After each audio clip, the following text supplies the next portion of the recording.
Nasubukan niyo na bang makagat ng langgam? Masakit at minsay makatipa, hindi ba?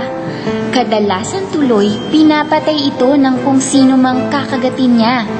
Pero hindi ka ba nagtataka kung bakit nga ba pinapatay ang langgam kapag ito'y nangangagat? Gusto mo bang malaman ang istorya sa likod nito? Tara't makinig kayo sa akin at ikukwento ko ito sa inyo. Ang alamat ng langgam. Noong unang panahon, kalilikha pa lamang ng mundo.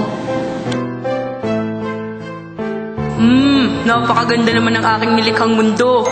Ako'y lubos na nagagalak sa aking likha. At dahil dito, nais kong ipatawag ang iba't ibang mga nilalang na aking binigyang buhay sa mundong ito. Lahat ng kanyang mga nilalang na nabuhay sa karagatan, lupa at himpapawid ay kanyang tinawag upang bigyan ng tungkulin sa mundong ibabaw. Lahat ng uri ng mga hayop, isda, ibon at kulisap ay dumalo sa pagpupulong na iyon. Isa-isang kinausap ni Bathala ang mga ito at binigyan ng kani-kanyang mga tungkulin. Ang sabi ni Bathala, Ikaw, baka, ikaw ay magbibigay ng masarap na gatas, karne at mainam na balat sa mga tao. Kalabaw, ikaw ay tutulong sa gawaing bukid ng mga magsasaka. Ikaw naman, ibon, huhuni ka ng magagandang tunog para sa lahat. At ikaw naman, langgam, ang tungkulin mo ay mga gat. Ngunit abala si Langgam sa kanyang pag-awit, kung kaya't hindi niya narinig ang sinabi ni Bathala.